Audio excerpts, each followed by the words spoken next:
Hey, what's going on, everybody? Welcome back. Happy Thursday. We only have a 4-game main slate for baseball today. We have a early slate starting at 1 o'clock, but I'm just going to cover the main slate in this video. So let's get started. As always, appreciate if you hit the like button, subscribe if you haven't already. Looking at the totals today, it's going to be a quick one. The Dodgers haven't officially announced a starting pitcher. DraftKings currently has it listed as Walker Buehler, so if it is going to be Buehler, then you got to like Buehler a lot. He's going to be one of the top options today. Him, Brandon Woodruff. Even on a short slate, you still have a couple of really good arms, Castillo, Woodruff, and potentially Walker Buehler. In terms of stacking, you have the Yankees with a 6.7 total against John Gant at home. Yankees coming off of a big sweep against the Boston Red Sox. Big series that was. And now they're going up against this Twins team that is like 10, 11, 12 games under 500. Hopefully the Yankees can continue the momentum at home. They're going up against a righty, and they got a bunch of good lefties in here, even a lot of righties that can hit for power like Judge and Stanton. So Yankees look great, especially Anthony Rizzo at only $3,700 on DraftKings. Looks like one of the best value first base options here. You can go with a value play in like Odor. Stanton, Gallo are still pretty affordable.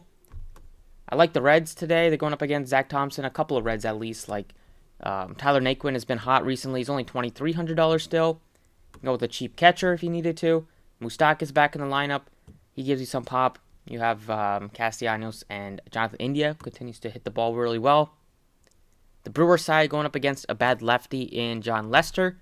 So we're looking at guys like Avisail Garcia who mashes lefties. You have Kane as a value play. You even have Willy Adames. Escobar has a couple of more expensive but maybe a little bit less owned plays. And then on the Dodgers side, they're all kind of expensive, but I don't mind getting to a couple of them. Max Muncy, been on absolute tear, making his case for MVP. Expected to be Tatis, but 6 bombs in his last 10. He's up to 28 on the season. Another 2 home run game. His second in 4 days against the Pirates last night. So he is absolutely locked in right now. He's been that way all season, carrying the team, especially with Bellinger struggling so much this year and with Mookie Betts being hurt a lot. So looking at the pitching options, you have potentially Buehler, Woodruff, Castillo, Zach Thompson, and then you could go Taillon if you needed to. Coming off one of his worst starts of the season last week against the White Sox, that was a tough game for him. He gave up 1 bomb, but a couple of runs, was giving up a bunch of fly balls. Before that, he was on a really good stretch. The Twins did swing a couple of hot bats against the Cleveland Indians in that series. So if you wanted to go with Taillon, I think that is fine. He was definitely my favorite pitcher below like 7,000, even maybe below 8,000. But if it's going to be Woodruff and, it's going to be Woodruff. If it's going to be Buehler, then I like to get to both of these guys. They're still a couple of the top pitchers in baseball in the National League. Buehler's having an exceptional season. You rarely see him go under 100, like go under 25. Occasionally he gets you like 16, but he really rarely ever gets blown up. He's super consistent. When he's pitching really well, they let him throw 110, 113 pitches, so that is a good sign for him. Yeah, Brandon Woodruff also been super consistent. Both guys sub 2.25 ERA. Woodruff a little bit shaky in his last couple, but another guy that goes very deep into games, and you can really rely on him to get some strikeouts, especially against this righty-heavy St. Louis team. They did hit Peralta a bit last night, but hopefully Woodruff can kind of get the team back on track here. And at 92, he's just really affordable. Castillo's another option here. Starting to pitch a lot better recently. Got off to a really bad start, but you guys see a negative 11 in there against Cleveland. Otherwise, he's been super solid over the past couple of months. If you wanted to take some more savings, you can maybe play him. If Buehler's not in the, if Buehler's not pitching today, you can go down to Castillo instead. But I can still make it work going with these guys. Plugging in a cheap Anthony Rizzo at first base at only $3,700, with the Yankees having the highest total on the slate, makes a ton of sense. Don't know why he's so cheap. He was over $5K just 2 days ago. Another guy that's super cheap that's hitting the ball really well is Jorge Polanco at second base. Only $3,200 for him. The Twins have some hot bats, and they are all super affordable.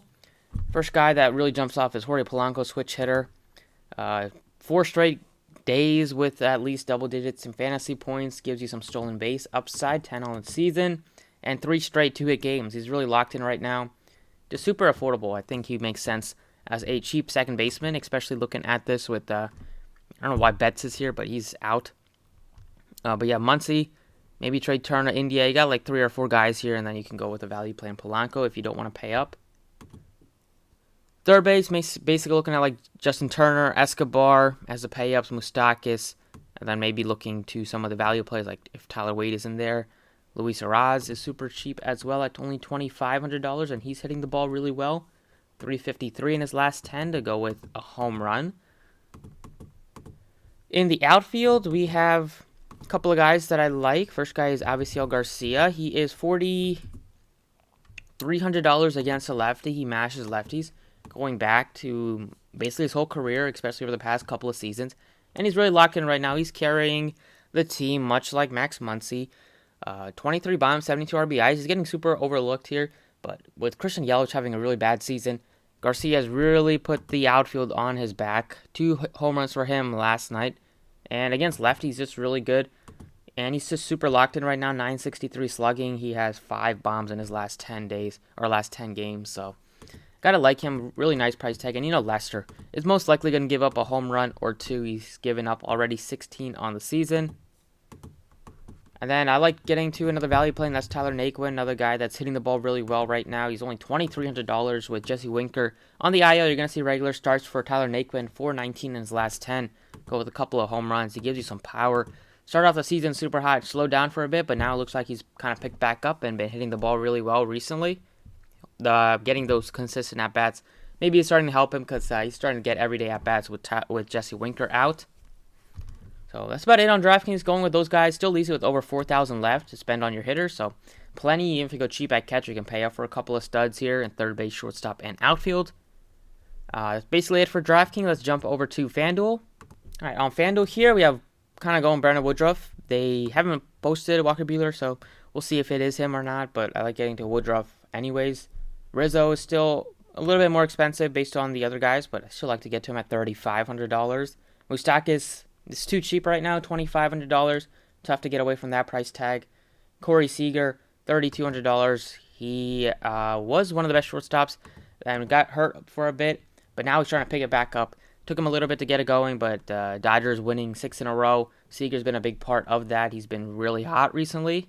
And you're able to get him at a really good price tag at only $3,200 at a shortstop position where Polanco is $37,000, just to give you some context. And then Gala getting to Avisail Garcia, really good hitter, especially against lefties.